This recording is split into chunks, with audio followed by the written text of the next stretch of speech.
Count Alucard, real name Norman Mattson, a famous illusionist, claimed he couldn't be killed. At least, that's what his publicity said. Unfortunately, it turned out not to be true. 2 members of the audience fired silver bullets at him from real guns. He'd performed the act thousands of times before, always successfully. This time, one of the silver bullets pierced his chest and passed right through his body. Norman Mattson died from internal bleeding. He died before the ambulance could arrive. The police arrested his assistant Rita, who was also his wife. She was charged with murder and is appearing at Fulchester Crown Court today. Police and medical witnesses have been heard. Their evidence has not been questioned by the defense. It's now the turn of Frank Tyler, manager of the nightclub where Norman Mattson died, to take the stand.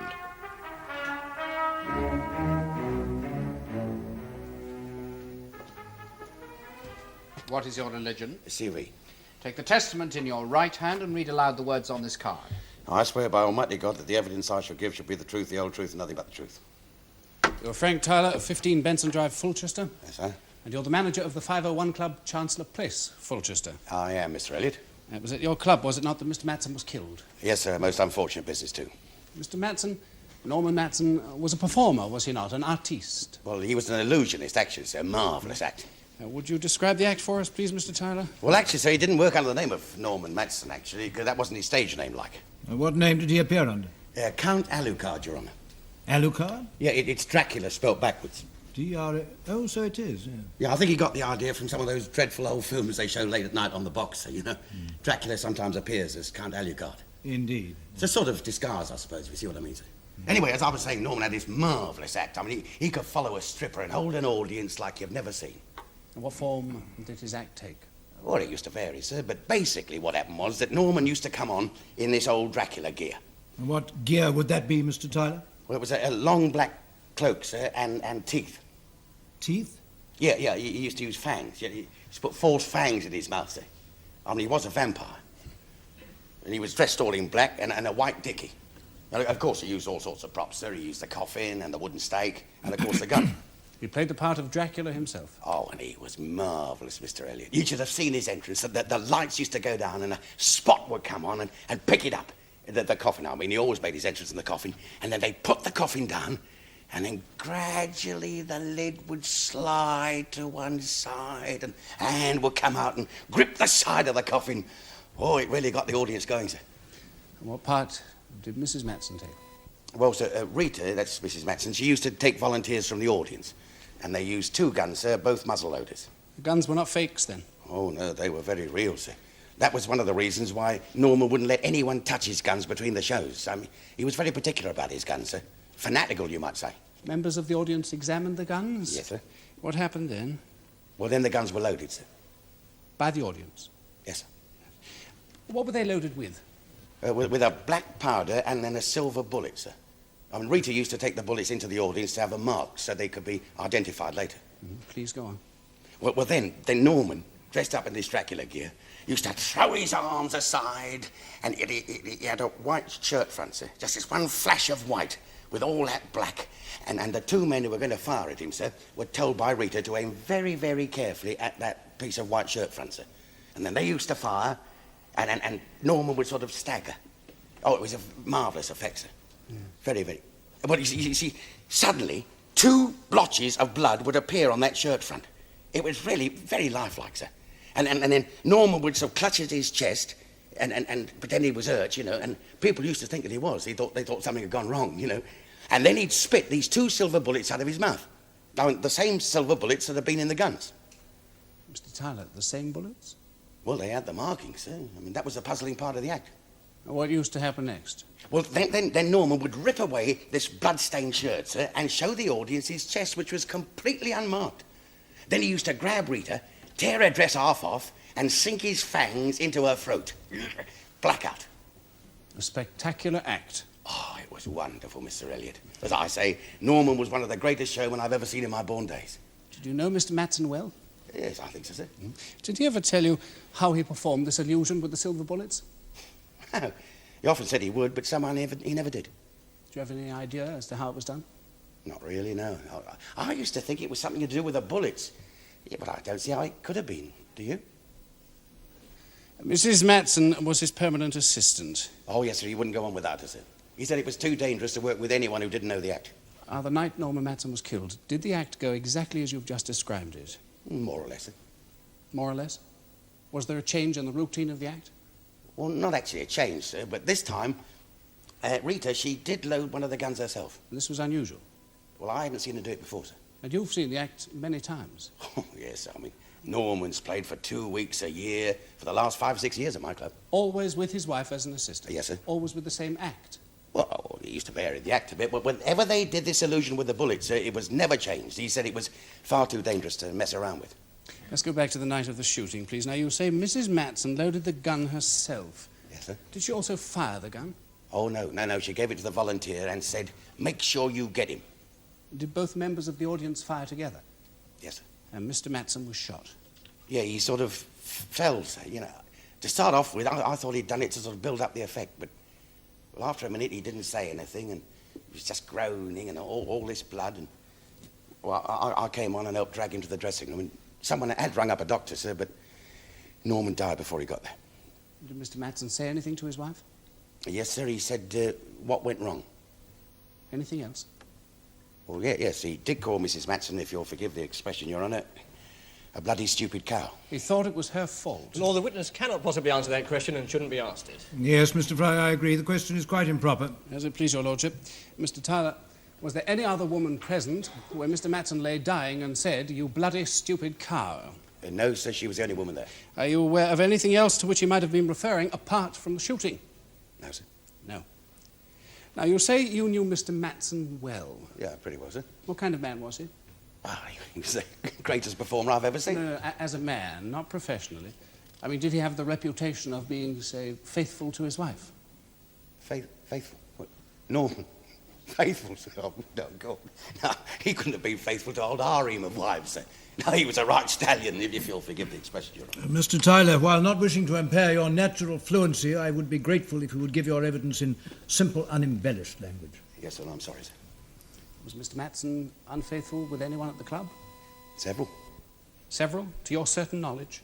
Yes, sir. I fail to see how the witness can have certain knowledge of the deceased's sexual habits, unless he watched. Yes, I'm inclined to agree with you, Mr. Fry. How can you have certain knowledge of Mr. Mattson's infidelities? Well, he used to borrow my office sometimes, sir. Borrow your office? Yeah, you know, he'd come up to me and he'd say, "Yeah, Frank, lend us your office for half an hour. I've got a bird here that I want to..." Well, you understand, sir. But why your office, Mr. Tyler? Didn't he have a flat or his dressing room? Well, yeah, but you see, Rita was usually at the flat, sir, and my office had a couch and his dressing room didn't. I see. And then about 4 days before he was shot, sir, I'd forgotten that he borrowed the office, you know, and I walked in and, well, there he was with one of the strippers, sir, Daisy Pratt. Do you make a habit of lending your office for immoral purposes, Mr. Tyler? Oh, no, Your Honour. But if I may be permitted to explain, sir. You see, every time we engaged Count Alucard, the business was marvellous, sir. I mean, you can say anything you like about Norman, but he was a real pro. He was a pleasure to work with, sir. I mean, you could always be sure that Norman would turn up on time and he'd be sober. And he'd give the audience a darn good show for their money, sir. I mean, I've known comics that drink. I've known strippers who suddenly see God and refuse to go on at the last moment. I've had singers who feel they can't sing with anything less than a symphony orchestra, sir. But after all that, well, all right. Norman couldn't keep away from the women, sir, but if it did mean by lending him my office for an odd half hour during the weeks he was working for me, if it meant it kept him happy, sir, well, it was worthwhile for me too.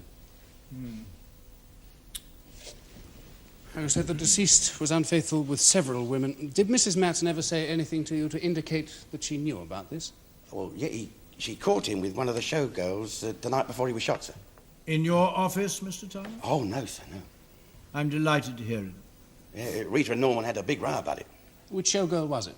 It was Dorothy Greenway, sir. Miss Greenway is the next witness for the prosecution, my lord. At the time of this row, were you in the club? Well, yes, I was, sir, because it took place in the bar, and I was just having a quick one, you know, before we opened.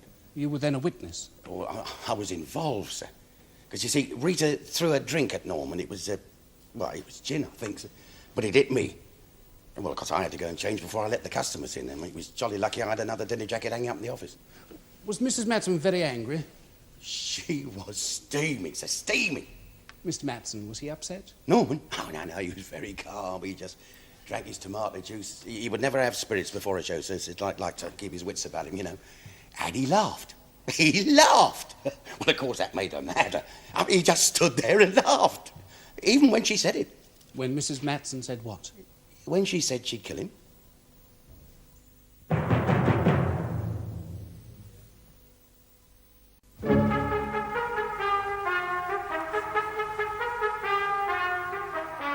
Mr. Tyler, you say you'd known Mr. Mattson for about 5 years. Yes, sir, he was a pretty regular performer at my club since 1968 when we opened, sir. How long was each booking?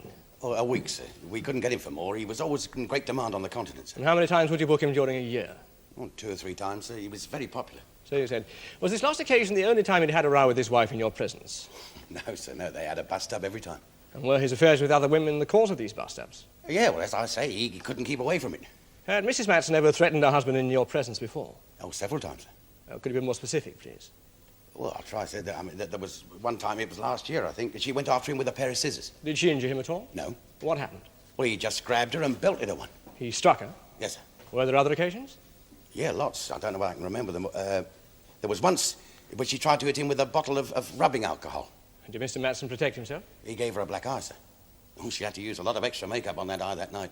That was the only time that any of their rows ever affected their performance. What do you mean exactly? Well, as I say, she had to put an awful lot of extra makeup on the eye. Would it be true to say, then, that they never let their personal differences interfere with the act? Oh, no, sir. Norman was far too much of a pro, sir. He always used to leave his private feelings in the dressing room. And what about Mrs. Mattson? When she was on stage, would she ever allow her anger or jealousy to show? No, sir. Would you say that she was a real pro, too? Well, she had to be working with Norman, sir. I mean, she'd been with him for 8 years. They'd been married for 6. Now, about this question of the change of the routine of the act on the night that Mr. Mattson died, you say that Mrs. Mattson loaded one of the guns herself. Yes, sir. And that you'd never seen her do this before. I hadn't, sir, no. Did Mr. Mattson object or give any indication that he was unhappy with her action? No, sir. Would you have expected him to do so if he'd thought there was any danger? My lord, my learned friend is asking the witness to make a comment, and besides, Mr. Tyler has already stated that he doesn't know how this particular illusion was performed. Yes, I agree with you, Mr. Elliot, but on the other hand, I think we should be grateful for any light that this witness can throw on the mechanics of the illusion. Mr. Fry, if you could rephrase your question slightly. Pleasure, my lord. Mr. Tyler, would you say that Mr. Mattson was a very careful man when it came to preparing for his act? Oh, he was more than careful, sir. He was meticulous. I mean, he wouldn't let anyone touch his guns except on stage. Did this include his wife? It included everybody, sir. Did Mr. Mattson ever explain why? Well, yes, sir. He said that with an act like his, he couldn't afford to take risks. Yet muzzle-loading rifles are not in common everyday use, are they? I suppose not. Would you say that many of your customers were familiar with muzzle-loading weapons? No. Then how did they know how to load Mr. Mattson's guns? Well, Rita would tell them what to do. Just tell them. Well, sometimes she'd start to load one of the guns to show the volunteer what to do. So she would sometimes pour the powder into the barrel of one of the guns herself. Yes, sir, and then she'd hand it to the volunteer to finish off. Is this what happened on this occasion? No, sir, no. On this occasion, actually, she went through the whole rigmarole herself. She put the powder in and then the silver bullet, and she tamped them all down with a ramrod. And what about the other gun? Oh, no, that was loaded by the other volunteers. Now, let's be quite precise about this, Mr. Tyler, because it may be important later on. The only change in the routine in the night that Mr. Mattson was shot was that Mrs. Mattson put the bullet into the gun herself and then rammed it down with a ramrod. That is correct, sir. But Mr. Mattson made no objection to this. No, sir. Thank you, Mr. Tyler. I wish to clarify 1 or 2 points, my lord. Mr. Tyler, when you say that Mrs. Mattson never allowed her jealousy or anger to show on stage, you're merely describing her behavior. Yes, sir. So you cannot know how this actress, this real pro, I think you called her, you cannot know how she felt beneath her masquerade. Well, no, not really, sir. I bet she was a bit choked, but she never seemed to show it. Mr. Elliot, it is for the jury to make up their minds what the accused felt, if it is relevant, not for the witness. I'm aware of that, my lord. Now, the act you described to us with Mattson as the unkillable Dracula must have required a good deal of acting ability on the part of Mrs. Mattson. Well, yes, sir. I mean, she wasn't just any ordinary illusionist assistant, sir. You know, I mean, she had to do the patters, she had to act scared. And when her dress was torn off, she had to flash her... Well, she had to die very effectively. When Mrs. Mattson took it upon herself to load the gun, what was Mr. Mattson doing? Well, he was waving his cloak about, sir, like wings, you know. He was doing his sinister bit, this sort of, the hideous laugh. He was trying to frighten the audience. Is it possible that he didn't see his wife loading the gun? I don't know. Please think carefully about your answer, Mr. Tyler. Well, I can't be sure, sir, but I suppose he might not have seen what Rita was doing. Thank you, Mr. Tyler. You may stand down, Mr. Tyler. Call Dorothy Greenway, please. Dorothy Greenway, please.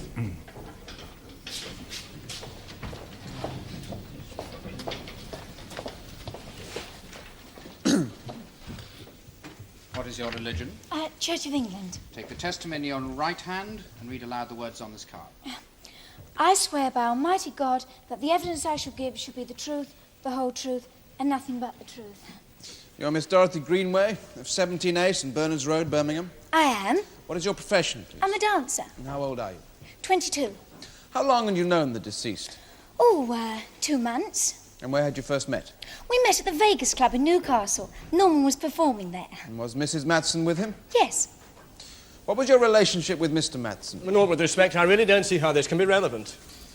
I think I do, Mr. Fry, and I think it is advisable. I think the court should explore the deceased's affections for other women as well as his relationship with the accused.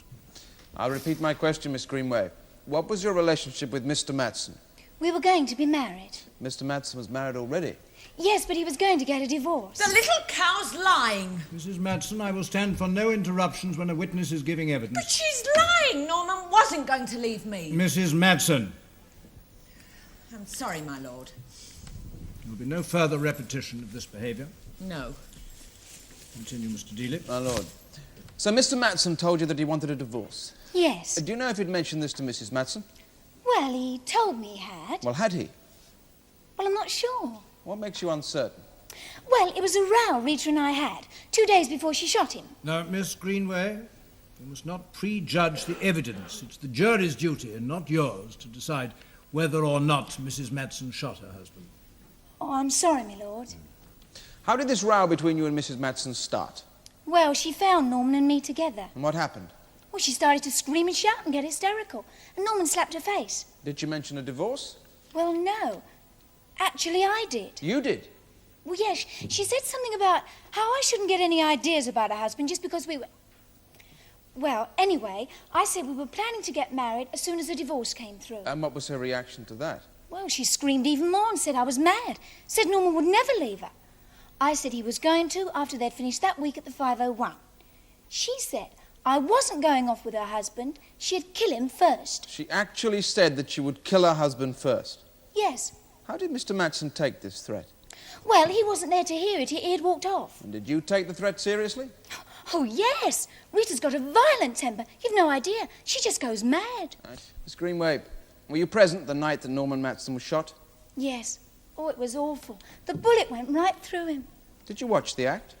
Yes, well, Norman had asked me to study the act so I could replace Rita when the time came. She's lying. Mrs. Mattson, But she is. I I will was not married tell to you Norman again. for 6 years, and he would never have let a brainless idiot like that assist him in the act. Mrs. Mattson, you will have every opportunity of putting your view when you are giving evidence. Meanwhile, I will stand no more of these interruptions. Mr. Dean. Yes. My lord, Miss Greenway, we may take it, I suppose, that you had studied the mechanics of this act very carefully over a long period of time. Yes. Now, did you observe Mrs. Mattson load one of the guns that night? Yes, well, I thought she'd made a mistake, or... Oh, I don't know. So it was not usual for Mrs. Mattson to load any of the guns? Well, no. The whole point of the illusion was to involve the audience as much as possible. Make them load the guns and fire them, so there was no suggestion of any faking. Did Mr. Mattson make any sign to his wife that she might have made a mistake? No. Like a good pro, he just went on with the act as if nothing had happened. And the volunteers from the audience aimed and fired the guns? Yes. And Norman Mattson fell dying to the floor? Yes, but no one realised at first, but... What did Mrs. Mattson do? Well, nothing. She just stood there and looked at him. She did nothing? Well, she finally went across to him. And did you hear what Mr. Mattson said to his wife? No, well, I wasn't close enough. But one of the other dancers told me afterwards... Lord, that he Dennis, was- Here's... You must not say what someone told you that somebody else said. It's not admissible in evidence, not in law. You must only say what you yourself saw or heard. I understand, my lord. Good. Miss Greenway, did you have occasion to talk to Mrs. Mattson? Yes. Well, no, well, not actually talk. Well, what happened? Well, it was in Frank Tyler's office. Norman had been brought there because there was a couch. He was unconscious, well, I think he was probably dead. Well, I went across to Rita and she was just standing there and staring into space and saying over and over again, "What have I done? What have I done?" Thank you, Miss Greenway. Miss Greenway, you say you first met Norman Mattson at the Vegas Club. Yes, How long was he playing there? 1 week. Did you become lovers during that week? My lord, is my learned friend's question relevant? Yes, I think it is, Mr. Elliot. The witness will answer. Well, Answer yes or no, Miss Greenway. Did you become lovers? yes. After the first day? No. Second day? Third day? Well, after about 4 days. Do you know if you were the only woman in the club with whom Norman Mattson was successful? I don't know what you mean. I would have thought the question was perfectly clear, Miss Greenway. In his evidence, Mr. Tyler said that while he was at the 501 Club, Mr. Mattson enjoyed several conquests. A certain stripper was mentioned. Daisy Pratt, you mean? Well, I wouldn't exactly call her a conquest. She threw herself at anything in trousers. So you did know he had other affairs? Sometimes. It was living with her that drove him to it. Miss Greenway. Oh, I'm sorry, my lord. I didn't mean that. So while he was at the 501 Club, Mr. Mattson indulged in what would appear to have been his favourite pastime. Now, you're not expecting the jury to believe that when he was at the Vegas Club in Newcastle, he suddenly took vows of chastity, are you? No, of course not. So you were not the only woman in his life in Newcastle, were you? I didn't know of any others. Were you and Mr. Mattson in love? Yes, And he proposed to you, did he? yes. When was this? Well, about a month after we met. You're both working in the same club? No, Norman was working the clubs in Manchester and in Yorkshire, and I used to come down from Newcastle to see him. And all the time he was presumably pursuing other women? I don't know. It doesn't sound much like the action of a man in love, does it? Well, Norman was like that. You just had to accept it. You accepted it? Yes. Well, Mrs. Mattson doesn't seem to have done. Well, it was all right for her. She was married to him. Yes, but you said that you believed he was going to marry you, so why did you turn a blind eye to his affairs? What else could I do? You said you thought Mr. Mattson had asked his wife for a divorce. Yes. When did he do that? Well, I'm not sure exactly. But in your evidence you said that you had told Mrs. Mattson. Yes, but I already thought she knew. And did she? Well, I don't know. Well, if Mr. Mattson hadn't asked his wife for a divorce, surely that would suggest that he had no intention of doing so. Mr. Lotterby, the witness cannot possibly answer that question. My lord, my question was purely rhetorical. Yes, Mr. Lotterby, I dislike rhetorical questions that are disguised as statements of fact. As you know, the proper place for rhetoric is in the final speeches to the jury. I'm grateful for your lordship's guidance. Miss Greenway, it is true to say, is it not, that Norman Mattson's act was very successful and popular? Oh, yes. He was always offered more bookings than he could possibly accept. Did he tour abroad much? Mm-hmm. He toured a lot on the continent, and he was very popular in Germany particularly. Did he tour anywhere else?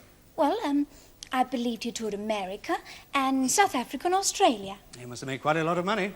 Mm-hmm. I suppose so. Now, you said in reply to my learned friend that Mr. Mattson had asked you to study the act so that you could take over from Mrs. Mattson when the time came as his assistant. Yes, that's right. So he must have told you how all the illusions were worked? Yes. Well, some of them. Including, of course, the shooting. Well, no, actually. But that was his greatest illusion, wasn't it? Yes. Well, you say you were the woman that he was going to marry, his future assistant. Yes. And yet he didn't tell you how the illusion was done? Yes, but Norman was very secretive about the act. Well, perhaps it was your idea to study the act, your idea to pursue him from club to club, your idea to take over from Mrs. Mattson in an act which you yourself have said was successful and popular. But Norman wanted me to. He wanted to marry me. Are you sure, Miss Greenway? Weren't you just another of Norman Mattson's conquests? Weren't you just a little more persistent than the others? But he loved me. I know he did. He wanted to marry me. No, Miss Greenway. I very much doubt that he did. But it's true, it is. That's why she killed him.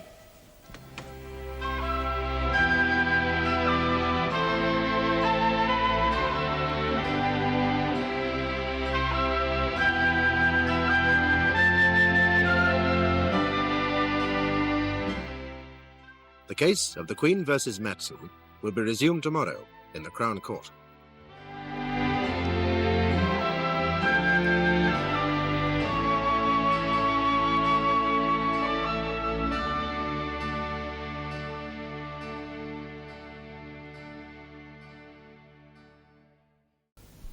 This is the second day of the trial of the Queen versus Mattson.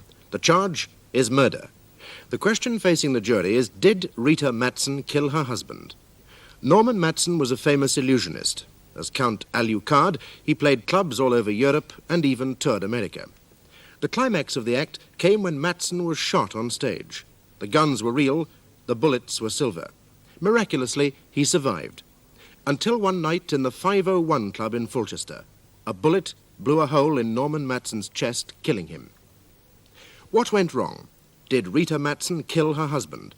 In Fulchester Crown Court today, these questions may be answered.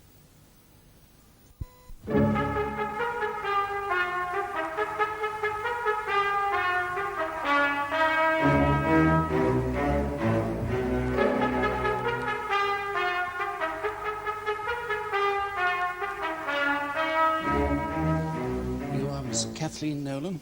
Yes. You live at Chez Kathleen, Pollock Road, Nelson? Yes, with my mother. You're a dancer by profession? Exotic dancer and model. Corsetry and underwear, mostly. I beg your pardon? Corsetry and underwear, that's what I model mostly, for mail-order catalogues and things like that. I see. Thank you, Miss Nolan. Now, you were employed at the 501 Club in Fulchester at the time that Norman Mattson was shot. Yes, that's right. Oh, it was awful. You've no idea. The gun went off and Norman fell to the floor and then the blood started coming Miss Nolan. Yes, my lord? Try and answer counsel's questions as simply and briefly and, of course, as truthfully as you can. Yes. If either counsel wishes you to go into detail, he will phrase his question in an appropriate manner. You mean I mustn't talk too much, my lord? Just try and keep to the point.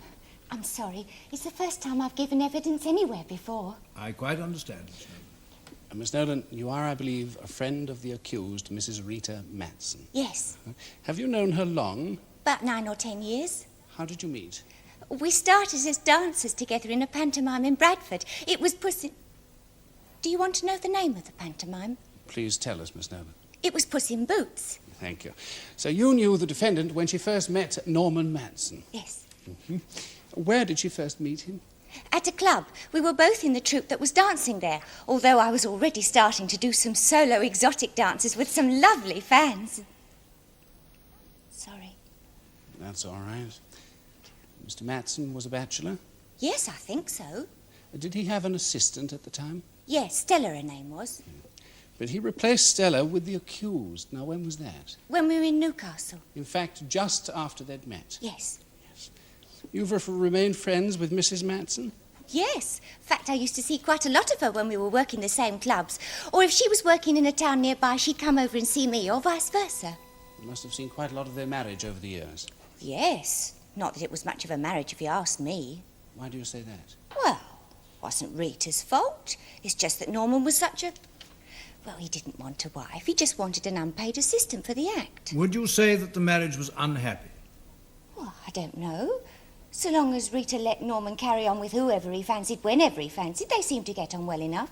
But if she ever complained about his girlfriends or made some mistake in the act, he'd knock her about. Now, how do you know that, Miss Nolan? That he knocked her about? I've seen him hit her on several occasions. Did the accused ever tell you why she continued to stay with him? Yes, she once told me that no matter what kind of a swine Norman was, he had a top-class act and always played the best places. She was never short of money.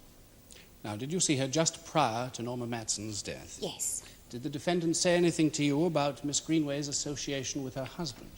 Yes. She said to me, Rita that is, she said that she'd had enough of Norman's messing about with other women. She said that no one was going to take Norman away from her, not even Dorothy Greenway. She said she'd rather kill him first. On the night of Norman Mattson's death, were you in the 501 Club? Yes. Did you notice any change in the routine of the act? No, except that Rita loaded one of the guns herself. You're sure? Yes. And that was not a normal part of the act? No. Thank you, Miss Nolan. Please remain there. Miss Nolan, would you describe yourself as a friend of Mrs. Mattson? Oh, yes. I'm probably her best friend. Poor Mrs. Mattson, my lord. Mr. Fry. I withdraw that remark, my lord. Miss Nolan, you described how you and your friend first made the acquaintance of Norman Mattson. Yes. What kind of a man was he then? Very attractive. Would you describe him then as a womanizer? Well, he certainly wasn't queer. I mean, yes, he was after all the girls in the club. Including the defendant? Oh, yes. How was it that he came to replace his assistant Stella with Mrs. Mattson? Well, Stella wasn't exactly what you call a bonus for the act. In what way was she inadequate? Well, she had shocking legs to begin with. I mean, if an illusion act needs anything, it's an assistant with good legs. Besides, She was beginning to hit the bottle a bit. She was often drunk. Well, not exactly what you call drunk. It's just that, well, she made mistakes. And if there's one thing Norman hated, it was working with someone who drank. I mean, he was a perfectionist. Everything had to be 100% exactly as he'd planned it. So Mr. Mattson chose the defendant to replace Stella. Well, not exactly. What do you mean, Miss Nolan? It was more like the other way round. Rita did the choosing. In what way?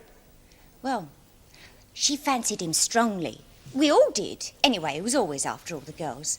But she went out of her way to get him. She pursued him, you might say.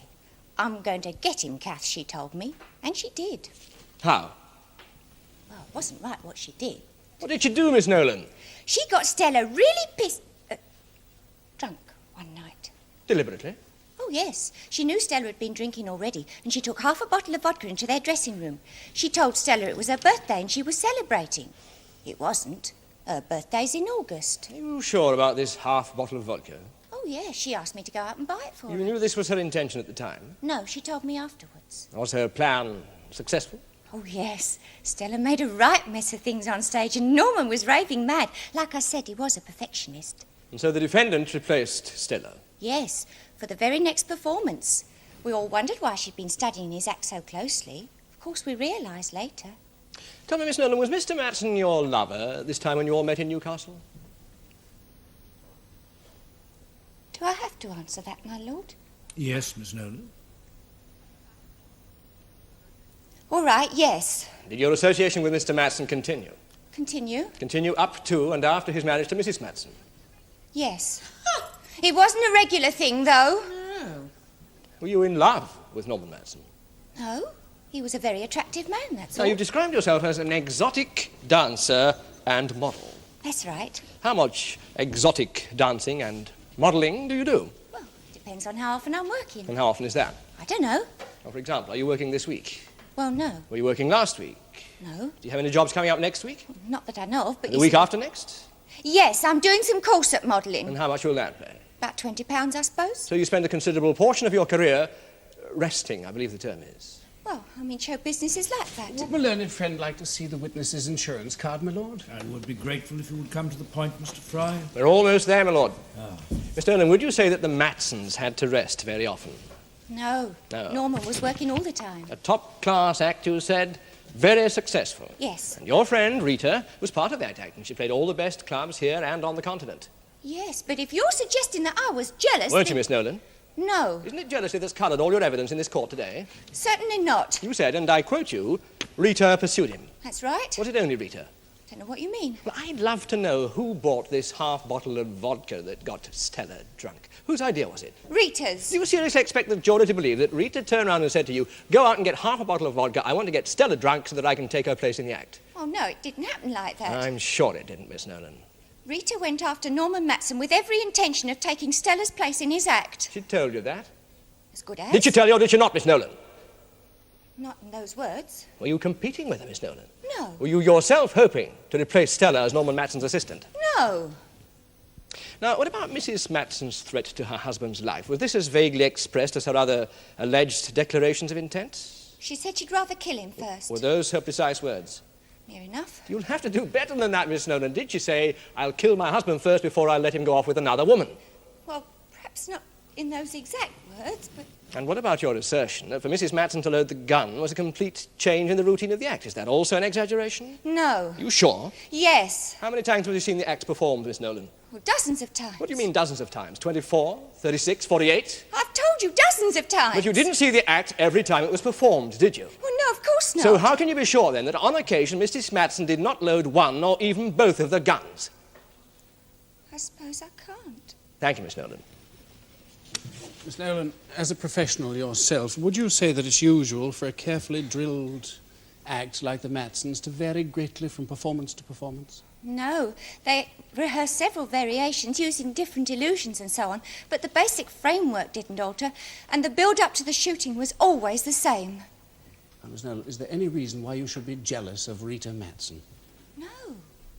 Have you ever been envious of her success? No, she didn't really have any. I mean, he was the star, she was merely his assistant. The success was his.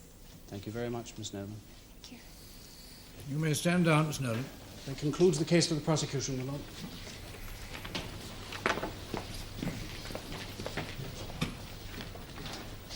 I call Mrs. Rita Mattson.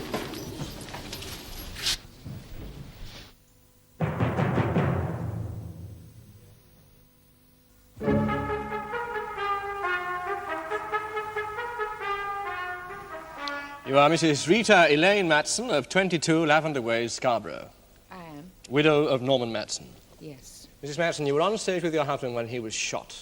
Yes. Did you load the gun that shot him? So I believe. Why did you do this, Mrs. Mattson? It was something of a change in the routine of the act, was it not? We usually didn't do it like that. Norman always preferred a member of the audience to participate. But I had loaded both guns on odd occasions in the past. And why was that, Mrs. Mattson? Sometimes the audience wouldn't cooperate, or even if they did, they didn't load the gun properly. Why did you decide to load the gun on this particular evening? One of the volunteers looked as if he'd had a few. You mean he was drunk? Not exactly stoned, but pretty high. I could see him taking hours to load the thing or not doing it properly, so I did it myself. Now, the gun used was a muzzle loader. That's correct. What was it loaded with? Black powder, a round silver bullet, and a wad. A wad being a small paper or felt disc. Yes, it's used to keep the powder and the bullet packed tightly at the bottom of the barrel. Yes.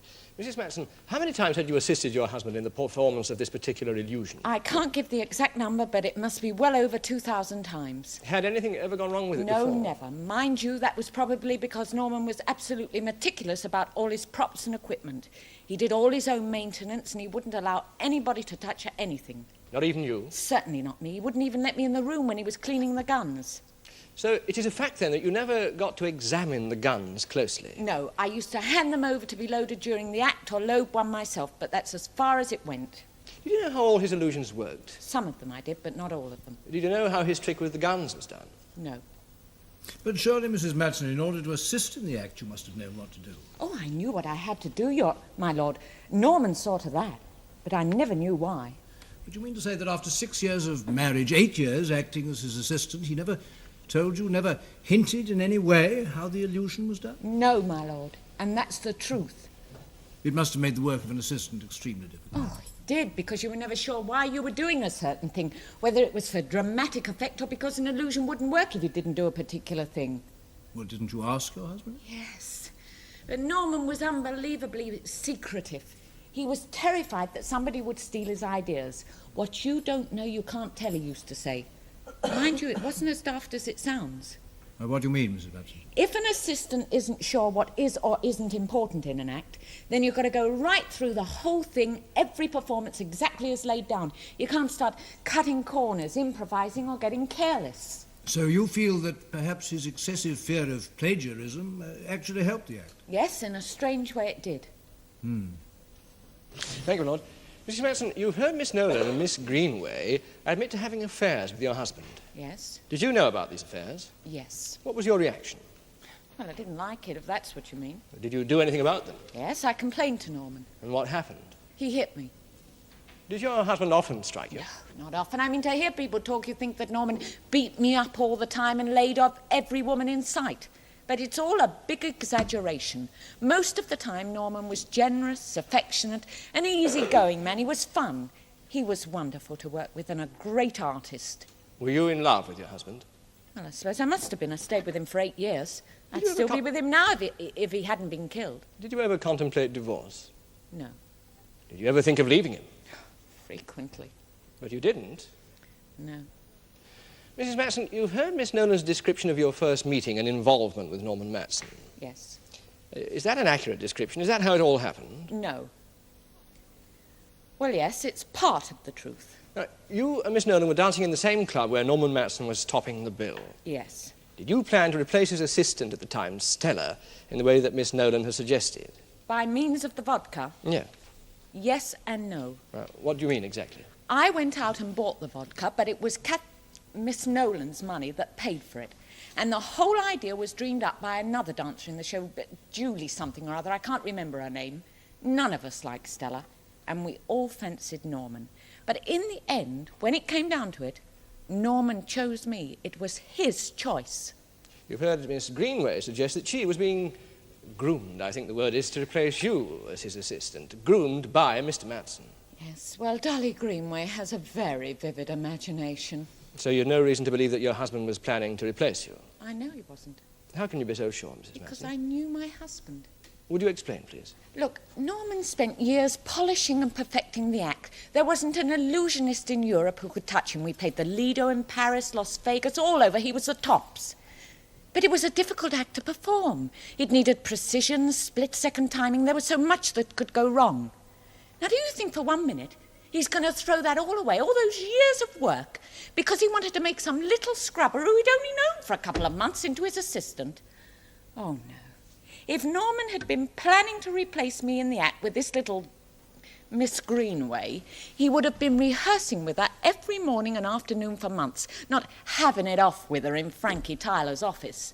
Norman would have made her learn all the moves and all the patter of the act until she could do it in her sleep. His career came before everything else. Yes, even before sex. I was with him for 8 years and I knew him better than anybody. Now, Mrs. Mattson, various witnesses have testified that on several occasions you threatened to kill your husband.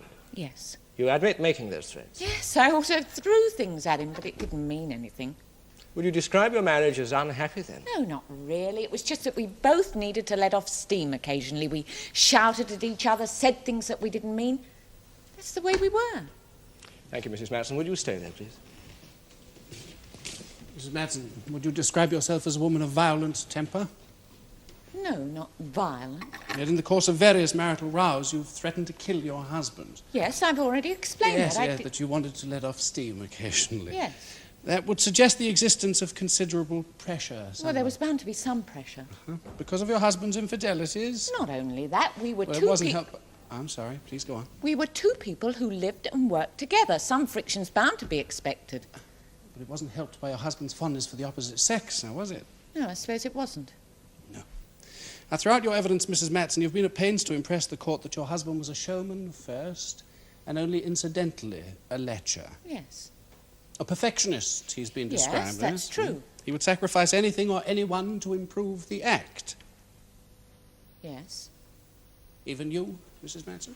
I don't know what you mean. How old are you, Mrs. Mattson? 31. How old? 31. How old was Stella, the assistant you ousted? I don't know. Well, Mrs. Mattson, now surely you studied her very carefully in order to learn how to replace her. Well, I Or was she in her teens? No. Was she in her 20s? No. Well, let's try 30s. Yes, I suppose so. Thank you. Now, would you say that your physical attraction played an important part in your act? Well, I don't know. Everything helps, of course. You're being much too modest, Mrs. Mattson.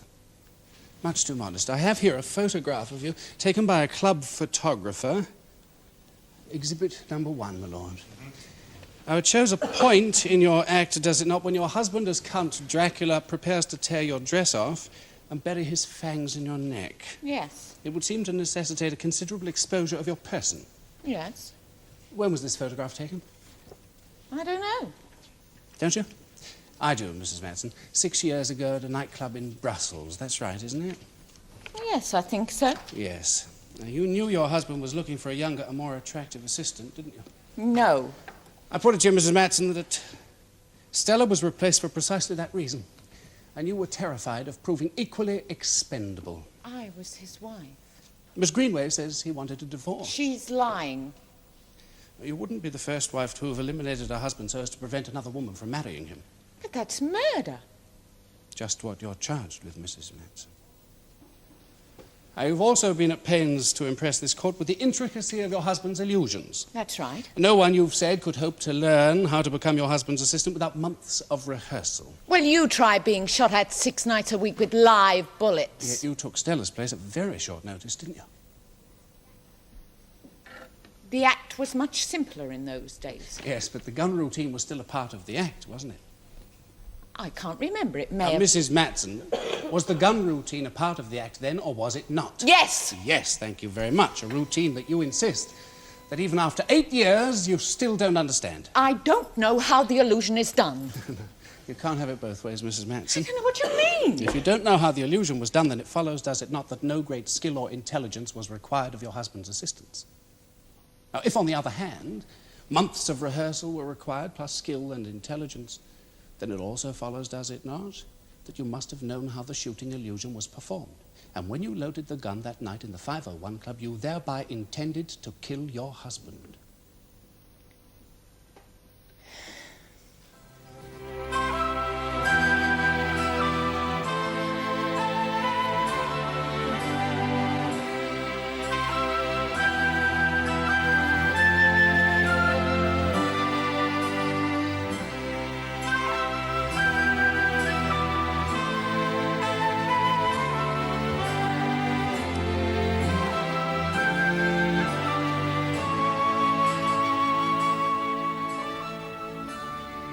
The case of the Queen versus Mattson will be resumed tomorrow in the Crown Court.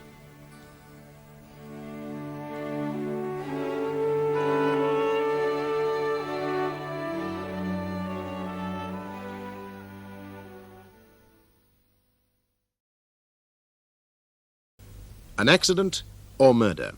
That's the problem facing the jury on this last day of the trial at Fulchester Crown Court.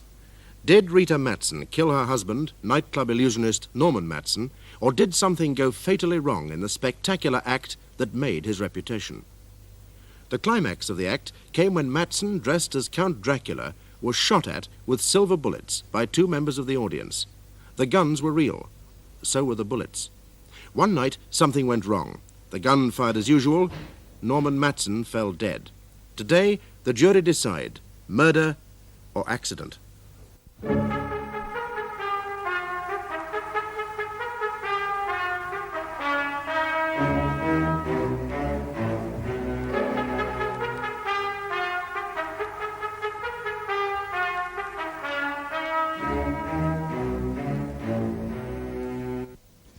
You've testified that there was considerable friction in your relationship with your husband, and not merely because of his somewhat cavalier sexual habits. No, I wouldn't have said considerable. Well, you said, and I quote, there was bound to be some pressure, some frictions only to be expected. Yes, I suppose I did. And this pressure, this friction, was exacerbated by his attachment to a girl whom you saw as a younger, prettier rival, all ready to replace you. I told you yesterday there was no chance of Dolly Greenway replacing me in the act. Well, Miss Greenway thought there was. I can't help what she thought. Could her attitude have influenced you? No. Did you ask the jury to believe that you weren't annoyed or irritated by Miss Greenway studying your moves, learning your lines, all with the obvious intention of replacing you? All right. Yes, it was irritating, but I knew that it meant nothing. No, you can't have known it, Mrs. Mattson. You might have wished it, but you cannot have been 100% sure. I knew my husband. That's precisely my point. You knew exactly what he would be capable of, how ruthless he could be when he was professionally involved. You are twisting my words. Now, when you broke the routine of the act and loaded the gun yourself, what was your intention? What did you want to do? Frighten your husband? No. No? It's strange, is it not, that it was the gun you loaded that killed him? It was pure chance. Was it only chance? I didn't mean to kill him. What did you mean to do then? Nothing at all. You saw a rival ready to replace you. You saw the end of the good times, trips to Europe and America, the end of the big money. No. And for that reason, you departed from the usual routine. You loaded the gun yourself and you killed your husband. No, I told you. No more questions. Mrs. Mattson, you often had rows with your husband during the years you were married. Yes. Sometimes he struck you. Yes. He was often unfaithful. Yes. Sometimes you threatened to kill him. Yes. On occasion, during performances, you loaded the gun in yourself when necessary. Yes. Was your husband ever injured on any of those occasions? No. Did you ever injure your husband during the performance before? No. Thank you, Mrs. Mattson. That is all. We'll return to the dock, Mrs. Mattson. Thank you, Milord.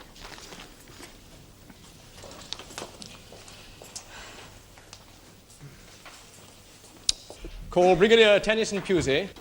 Brigadier Tennyson Pusey, please. Good. What is your religion? Atheist. You say atheist, Brigadier? Atheist. Oh.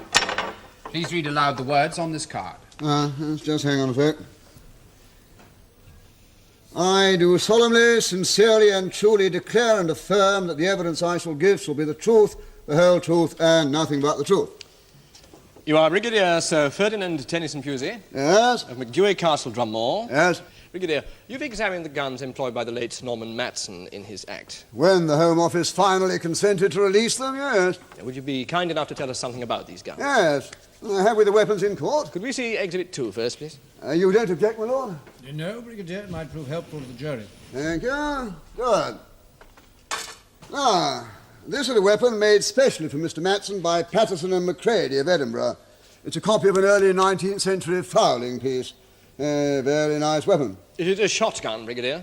Yes, of course, a muzzle loader. And being a shotgun, the barrel is smooth bore, is it not? Yes, of course it is. Brigadier, what is that rod for underneath the barrel? This is the ramrod used for loading the weapon. And how does the gun work? Simple. May I demonstrate? Yes, very well, Brigadier. Good. Well, first you load the weapon by pouring a quantity of black powder down the barrel. Powder. You got the powder there? Good chap. Thank you. Well,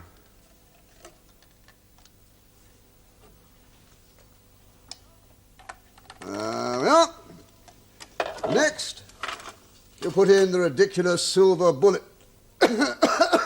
Sorry, my lord. Rather weak chest. The ridiculous silver bullet he used. Actually, I think it's a steel ball bearing. No wonder it blew a hole in him. Right, now we tamp that down with the ramrod. There we are. And next we put in the wad. You know what a wad is? Yes, Brigadier. Mrs. Mattson explained that to the court. Yeah, good for her. Well, there's the wad going in. And now we tamp it down. There we are. Now, to fire the thing, you need a copper percussion cap. One of these things. This goes on this nipple here, upon which the hammer of the gun strikes. There we are. Now, sandbox. Put the sandbox a little bit further away from me, will you, old chap? Just by that bench there. You're surely not proposing to fire the gun in this courtroom, Brigadier? A little practical demonstration, my lord. Absolutely relevant, I do assure you. Was it safe? Yes, that sandbox will stop a .5 machine gun bullet. Believe me, my lord, I know what I'm doing. Very well, Brigadier. Right. Now, to fire the gun, all we do is cock the hammer, aim into the sandbox, and squeeze the trigger. Well, surely the gun hasn't fired. No, my lord, that was only the percussion cap going off. Well, did something go wrong? No, my lord, this gun can't fire. Nor can the other one. Yes, but I don't understand. According to the medical evidence, Mattson was killed by a bullet from that gun which pierced his chest. Yes. Let's have those drawings of the mechanism, shall we, old chap? This is Exhibit 3, my lord. Yeah. We'll have them on the easel, I think. Brigadier, would you explain to the jury why the gun didn't fire? Simple. It couldn't. What? The gun was never designed to be fired. Look, when you press the trigger, the hammer is released and strikes the percussion cap. Bang! It's exactly the same principle as a child's cap pistol. Now, what should happen is that the flash from the percussion cap goes down an aperture in the nipple and ignites the powder in the barrel. Powder burns, gases build up against the pressure of the wad in the barrel until they're strong enough to blow the wad and the bullet out of the business end of the gun. Understand? But, Brigadier, you still haven't explained why the gun didn't fire. I'm coming to that, my lord. Now, in both these guns, the aperture to the chamber was sealed off. The flash from the percussion cap could not ignite the powder in the chamber. QED, the guns couldn't fire. All the same it did, Brigadier. It had to, otherwise Mr. Mattson didn't have an act with which to entertain his public. I've studied reports of the act, and in my opinion, the illusion could only have been worked one way. How was that? Before going on stage, Mattson must have put a small quantity of black powder in the base of the ramrod casing. This is a diagram showing, in a very formalized way, of course, the way Mattson's guns were doctored. As you will see, the aperture of the percussion cap nipple bypasses the chamber and goes right through to the interior of the ramrod housing. And what would the effect of that be? A bloody great bang as the powder in the ramrod housing was ignited, some black smoke, and that's all. Unless, of course, he'd replaced the ramrod in the housing, but obviously he wouldn't do that. And Mattson himself would have a second silver bullet somewhere about his person, which he would then produce from his mouth. Precisely. I understand the bullets were marked by the audience before being inserted in the gun. Now, it's a bit difficult to mark a round bullet unless you do it with an X. So he would have been quite safe to have the second bullet already marked, which he could then show to the audience. This is all very interesting, Brigadier. I can understand how the illusion was done, but you still haven't explained how Mattson was killed. Did something go wrong? Yes, my lord. And what was that, Brigadier? Well, Norman Mattson may have been a great showman, but he was a rotten armourer. In what way? Well, as you'll appreciate, once the act was over, Mattson had to unload the wad, the powder, and the bullet. He'd do this, I imagine, in the secrecy of his dressing room. How would he unload the gun? Well, he should have unloaded it in the way you always unload muzzle loaders, and that is by means of what is called a worm's screw. A worm's screw, it's a kind of worm which is fitted to the top of the ramrod. Now, here we are. I've got one already prepared for you. There you are. That's the worm screw, you see? It's a sort of screw which enables you to draw out the charge. But in your opinion, Mr. Mattson did not use a worm. No. This is, of course, only my opinion, but I suspect that he didn't use the proper equipment for the job because the worm would have scratched the bullet already in the barrel, and he needed perfectly matched marked bullets. It was a false economy. He ought to have used fresh bullets at every performance. Is there any other way in which you could unload this gun, Brigadier? There is, but I wouldn't recommend it. And what way is that? To unscrew the breech plug, which lies at the base of the barrel. There we are. That's the breech plug, that black thing there. He could have emptied out the powder and the bullet then. You say you wouldn't recommend this method of unloading the gun, Brigadier. Why not? Because no one but a fully qualified gunsmith would ever remove a breech plug. That's the cause of a lot of accidents. Amateurs messing about with things they don't understand. What effect would the constant removing and replacing of the breech plug during the performance have? It killed him. Pass me the other gun, will you, old chap? This is Exhibit 4, my lord. Come along, man, come along. My goodness me, thank you very much. Now, this, in fact, is the gun that killed Mattson. It's absolutely identical with the first gun. The aperture to the chamber has been sealed off, and an aperture made right through to the base of the ramrod casing. He would have used it exactly the same way as the other, loaded it with the marked bullet. There we are, tamped down the marked bullet, and the wad. There we are, having previously placed a small charge of powder in the ramrod housing. Now, sandbox ready, good. Percussion cap in position. Draw back the hammer. Aim into the sandbox and fire. Well, that was not the percussion cap. No, my lord, the gun fired, as it must have done on the night Mattson was killed. Yes, but Brigadier, how did it fire? Simple. With the constant removal and replacing of the breech plug, the threads of the plug became warm. So, the flash from the powder igniting in the ramrod housing was able to travel upwards through the gaps around the plug and ignite the powder in the chamber. Result, a hole the size of an egg through Mattson's chest. Brigadier, how many times did you test this gun? 35 times. Did it fire every time? No, sir, it did not. How many times did it fire? 12 times. I found it depended on the type of powder used. Would you explain, please? Certainly. If you use a coarse-grained powder, the gun is absolutely safe. That is to say, the powder in the ramrod housing does not ignite the powder in the chamber. But if a fine powder is used, grains of it can get into the threads of the plug, thereby acting as a fuse to the powder in the chamber. Did Mattson use a fine-grained powder? Apparently he'd used both fairly indiscriminately. If he'd taken the trouble to consult a decent gunsmith, he'd still be alive today. My Lord, I must object to the witness making a series of assumptions and thereby usurping the function of the jury. Yes, Brigadier, that is a matter for the jury to decide. As you wish. Thank you, Brigadier. No more questions. I have some questions, Brigadier. What? Oh. Very well. Now, if I understand it correctly, Brigadier, Mattson had sealed off the real barrel and was using the ramrod housing as a second barrel. Yes. Now, would anyone firing the gun realize that what had gone off was merely a charge of gunpowder in the ramrod housing and not the real charge? An expert would, but not many people have ever used the muzzle loader. And in any case, the average chap's knowledge of guns is derived solely from John Wayne films. Quite. But let us consider the case of someone who was taking part in the act regularly, Mrs. Mattson, in fact. Now, she was required to remove the ramrod on each occasion. Yes. Now, could it have been possible for some specks of gunpowder to have stuck to the ramrod as it was withdrawn from its casing?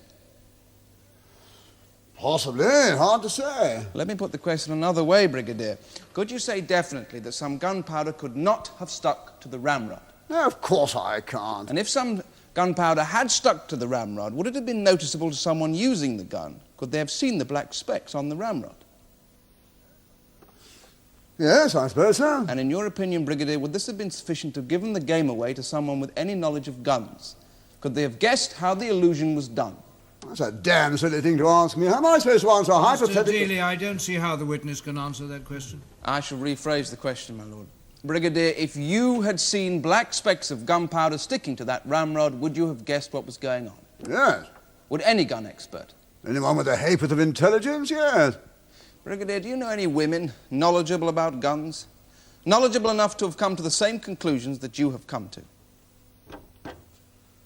Quite a few. Thank you, Brigadier. Brigadier, I won't keep you much longer. Thank you. Just one more question, in fact. Without examining the guns, with only the act itself to go on, would you have known how the illusion was achieved? You mean, had I been in the audience? Yes, having watched the act a dozen times or more. Hard to say. Possibly not. Thank you, Brigadier. That is all. You may stand down, Brigadier. Thank you, my lord. That concludes the case for the defence, my lord. Yeah. Then I will adjourn the court here before hearing the closing speeches. All stand.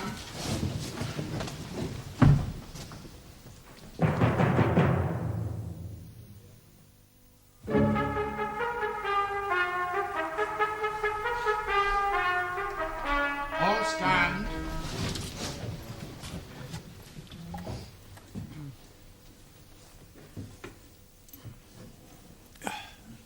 Mr. Elliot.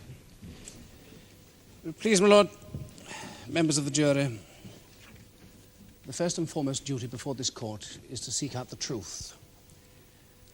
Now, the truth in a case such as this is more elusive than usual. The defendant is an actress. How good, it's difficult to ascertain. But judging from her performance in this court, you may think her convincing. I would suggest a convincing performance. Now, for our fragments of truth, let's go back to the witnesses. Number one, Miss Greenway. Now, she maintained that Norman Mattson wanted her to become his future wife and assistant. On the night of the killing, she says she expressed concern to Mattson regarding the defendant's threat to kill him, and she had never before witnessed the defendant loading the gun. Number two, Miss Nolan, she maintained there was no real marriage between the deceased and his wife, that just prior to the killing, Mrs. Mattson had confessed her concern that her husband would leave her and that she would rather kill him first. Over a period of 8 years, she said that she had never before witnessed the defendant loading the gun. Number three, Frank Tyler, the club manager. Now, he gave us a picture of Mattson as a man with no interest in his marriage, a picture of a violent and jealous wife who threatened to kill her husband just prior to his death. Over a period of 5 years, he also had never known the defendant to load the gun. Now, as to the accused herself, now she's endeavored to present her marriage as normal, with just a little friction, a little pressure. She even goes so far as to tell us that she wasn't concerned about Miss Greenway and her husband. But the part of her performance, too incredible for words, is her insistence that she doesn't know how the shooting illusion was performed. Now, can you believe that in the course of 8 years, sometimes 2 and 3 performances a night, she remained unaware of the props that her husband needed? I mean, how could she possibly assist her husband without a working knowledge of the effects? Now, the gun expert, the Brigadier, he said that anyone with intelligence would realize how the illusion was performed, and he further stated that when used with a fine powder, the gun would become lethal. Now, Mrs. Mattson, she handled the weapons nightly. At some time or another, she became aware that one of the rifles could fire. And frightened of being discarded by her husband, I put it to you that she deliberately loaded that particular weapon with fine powder and caused her husband's death.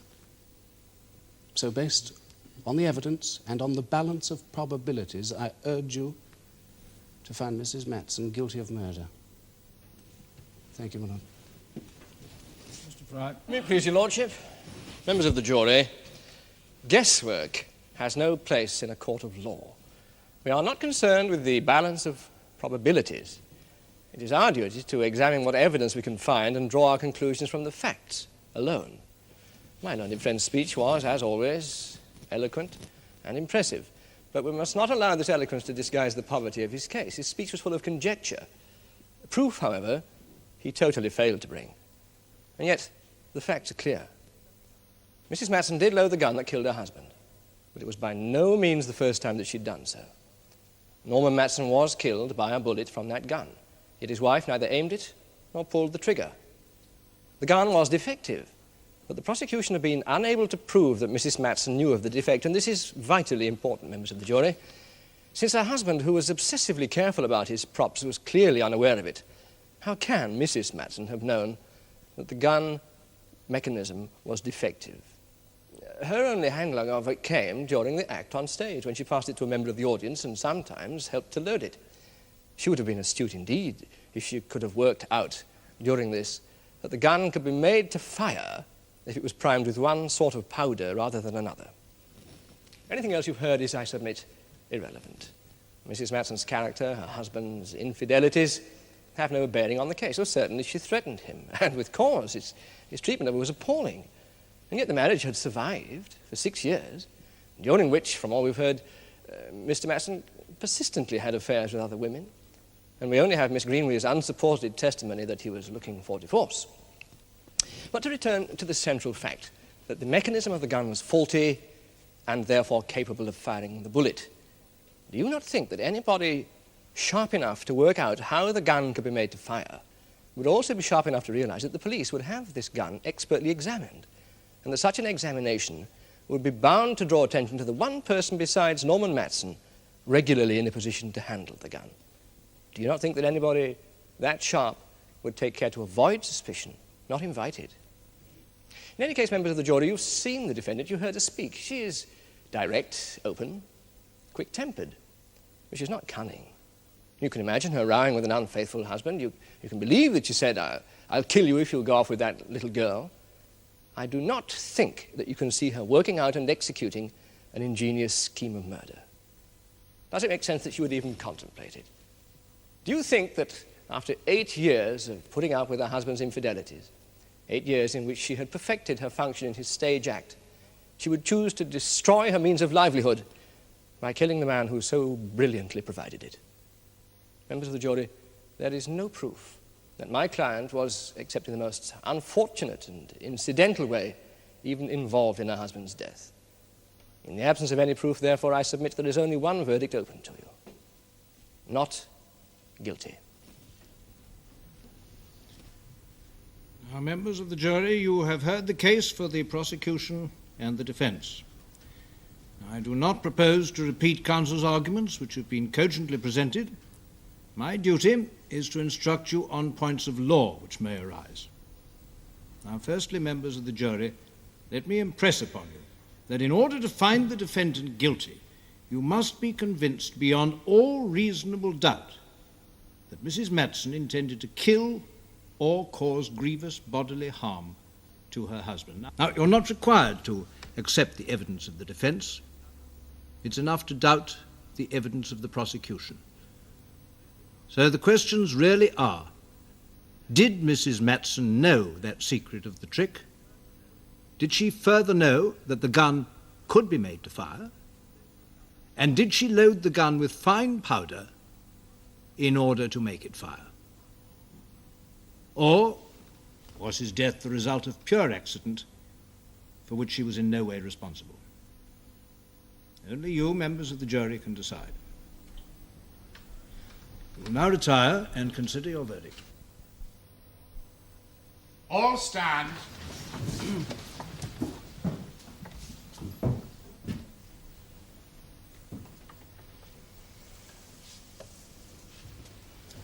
The prisoner will remain standing. Members of the jury, will your foreman please rise? Just answer this question, yes or no. Have you reached a verdict upon which you are all agreed? Yes. Do you find the prisoner at the bar, Rita Elaine Mattson, guilty or not guilty of murder? Not guilty. Very well. Mrs. Rita Mattson, you have been found not guilty of the murder of Norman Mattson.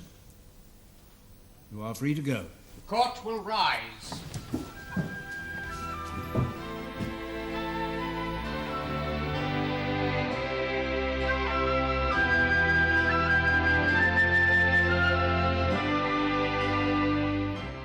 Next week, you can join another jury and assess the facts when our cameras return to watch a leading case in the Crown Court.